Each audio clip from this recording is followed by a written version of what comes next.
know you've mentioned it a couple times before, but you've said the amount of impact Jace has had um, since Henry's been recovering and come back has been big.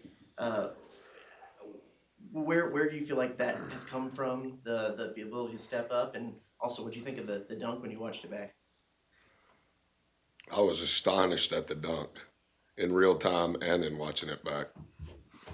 I think the dunk actually is a possession that encaptures how he goes about his life. He's 1% kid. He's very linear in how he thinks, completely transparent,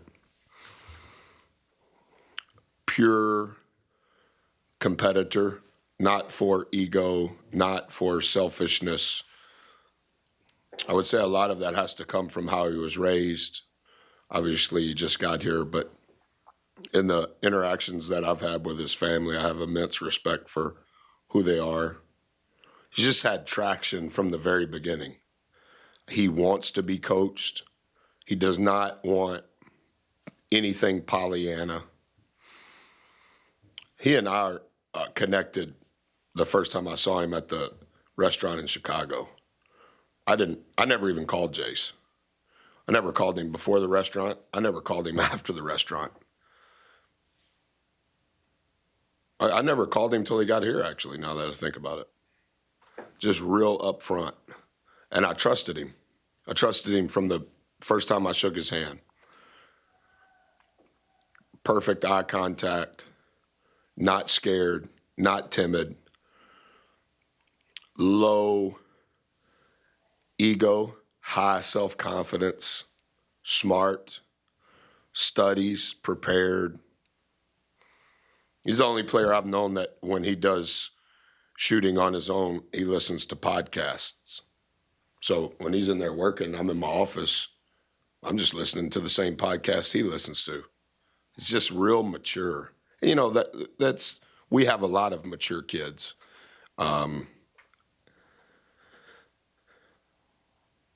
But I do think that possession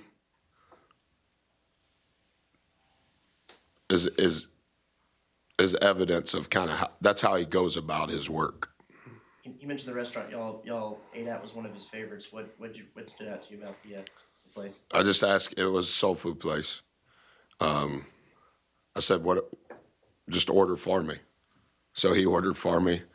I ate what he eats. I illegally brought him 2 books. That's against the rules. He has since given them back, so I didn't actually break the rule. He's just real.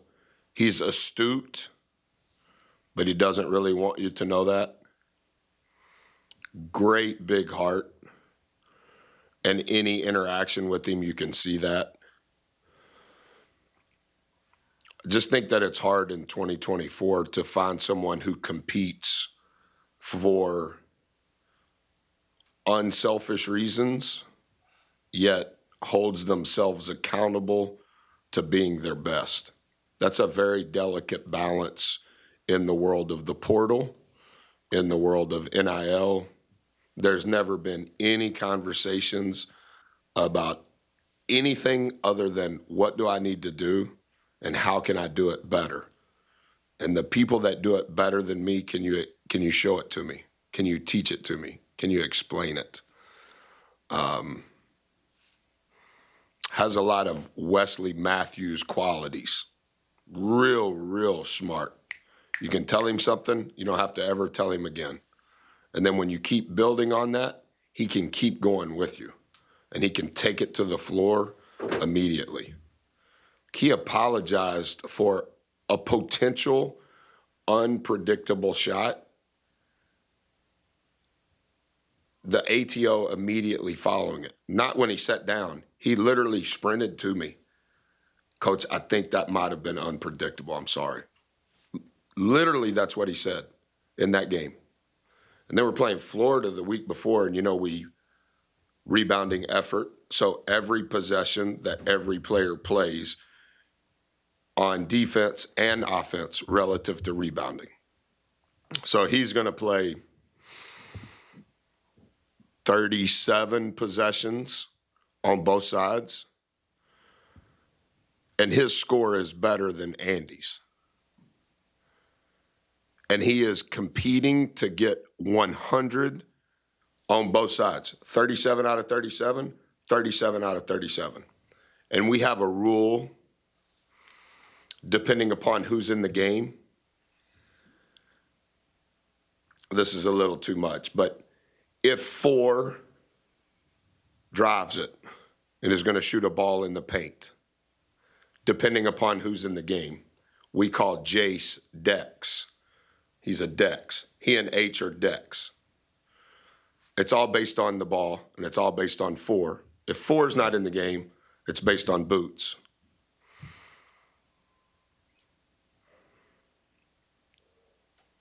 He went to go get when 4 shot it in the paint. But he was playing with H on the floor. If H is on the floor with Jace, they both know how to Dex. But if H is on the floor with Jace, H trumps Jace. That's really hard to do in real time.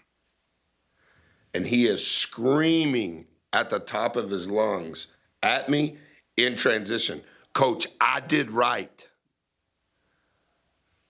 And I go, "What?"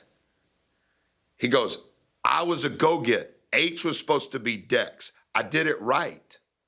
And I go, "Okay." And then I watch it. 4 shooting it. And he sees H going to get, and H trumps Jace. Jace was going to get, and as he takes a step towards the rebound, he peels out to be a get back. He was literally 1,000% accurate, and he's screaming at me at the conclusion of the possession, "I did right," because he's so bent on wanting to be held accountable to literally perfect. Speaking of mature, you described Henry Coleman as future president if he wants to be. What is presidential about him? So we just played, we have halftime every day at practice. And in halftime, we do a little rock. Big rock meaning a priority. Little rock means, let me teach you one thing. So we're having halftime, and we always play a 4-minute game to start the second half of practice to do better at the start of the second half of our games. That happened at Ole Miss. Remember, we were up 9 at the last ATO of the first half, and we were down 11 at the end of the first ATO of the second half. We call that segment of the game middle 8. So we practice halftime, and we practice the second half being the first 4. So when we practice that, we play as if both teams are in the single bonus and each team has a timeout. So today, 8.8 seconds left, Henry's team's ball. Henry calls timeout. I don't coach unless they call timeout. I don't tell them to call timeout because I'm wanting to learn the situation. So Henry calls timeout. Their group's coming to me, and Henry goes, "Coach, let's run Portland." And I go, "Portland?" I go, "Henry, none of these kids have run Portland." He goes, "Just draw it up." So I'm drawing up the play. The 4 kids on his team have never seen it. We score. His team wins at the buzzer. Losers are about to run. And I go, "Henry, why'd you say that?" He said, "Coach, when you installed it in year 1, you said it's the perfect sideline out of bounds to score between 7 and 12 seconds. And when I called timeout, I saw it was 8.8. And I go, damn, man, that's incredible recall. We haven't ran that since the NIT season, his first year. We don't even practice it. Like the kids didn't even know what it was. And I don't know if you guys saw him. I do think he's back now. His spirit is back. If his spirit is back, his communication skills are back, and he's the most elite communicator I've ever coached, period. When his spirit's back, his communication skills are back.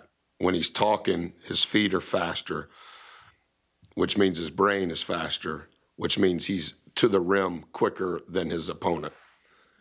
And I thought he was tremendous against Tennessee.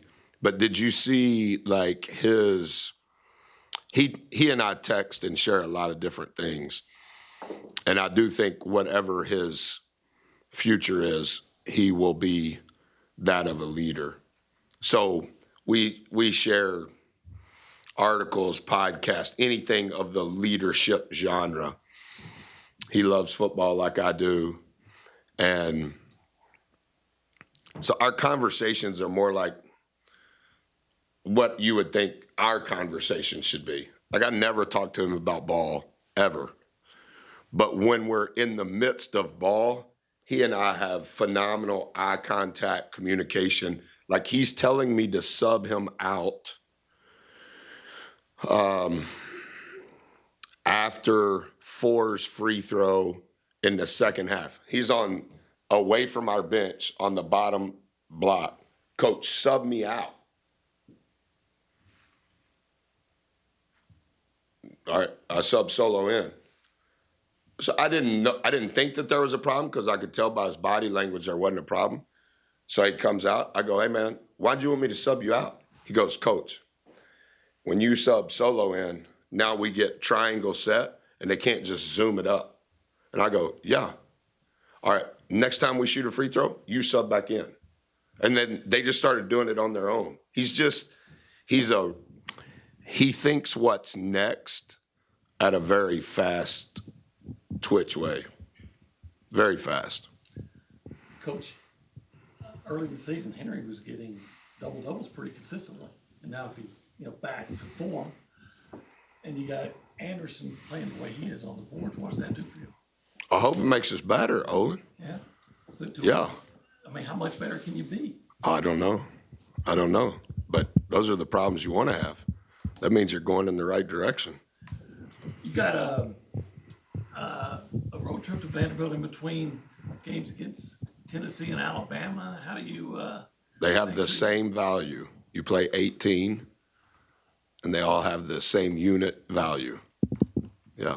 You don't believe in or do you believe in the whole concept of a trap game? No, sir.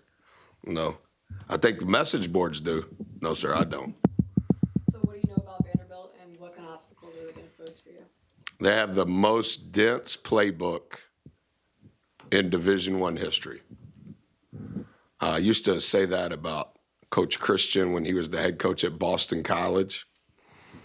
Coach Stackhouse is his offensive skill, how he utilizes all 12 players will play. He will mix and match the groups. You can tell he watches an enormous amount of film because he attacks what he believes your weak spot is and or your defensive philosophy. I enjoy watching them. I don't enjoy playing against them because their playbook is so dense that it's impossible to know all of it. But you're trying to figure out how they're going to attack it. And in the times that we've played them, I've studied so much of their stuff, but it may not necessarily apply to us because our defense is different. But they run really, really good action. And 5 is probably, Five's usage rate is higher than 4's, which is pretty high. 0's usage rate is higher than Boots, which is pretty high. 5 and 0 for their team have a higher usage rate combination than 4 and Boots. And then 23, 12, 21 are shooting a really high percentage from 3, and a lot of it is action that they run that includes 5 and 0. And then on the weak side, they're going to have guys that can really catch and shoot and make a lot of threes that hurt the backside of your defense. So I would say that's kind of a summary of what I think. As you mentioned after the Tennessee game that you guys changed a lot of what y'all did offensively and defensively. Wondering if that's been a common occurrence for you guys this season, if the veteran group, the guys like Henry and Jace, have allowed you to be able to kind of treat things game by game and adapt to kind of the opponent. We're doing better with that. I wouldn't say that we've been able to do it all season long just because we've missed so many man games. And I think that one thing that I've learned, that we've missed more man games than any year of my career. And the one thing that I've noticed from a cumulative standpoint is, yes, you're missing those games, but just as important, you're missing like the scenario I just mentioned to Brent in practice where it's real on real. There's been a lot of practices this year where we haven't had enough guys with juice suspension to go real on real. And so I think it's hard. Like Boots missed 17 practices with those 5 games. You don't want to make adaptations that may carry on when you're missing Henry, when you're missing Solo the first week of conference play, when you're missing Boots for 3.5 weeks. So versus Florida, for sure, some adaptations for that game, some of which we carried over to Missouri, not all of it. From Missouri, some of which carried over to Tennessee. Now that we have had a string of days of practice, which has also equaled games, guys, we don't want that. Keep this. And then the next game, you remember we paused on that? Let's bring it back. I don't necessarily think that it's overcoaching with a mature group, but that the group has been together throughout all of the adaptations. As you make adjustments, turn it on, turn it off, they can handle it if they've all been together, if that makes sense. But Boots got hurt the Black Friday, right? Yeah. And didn't play until Prairie View, which would have been New Year's Eve, basically.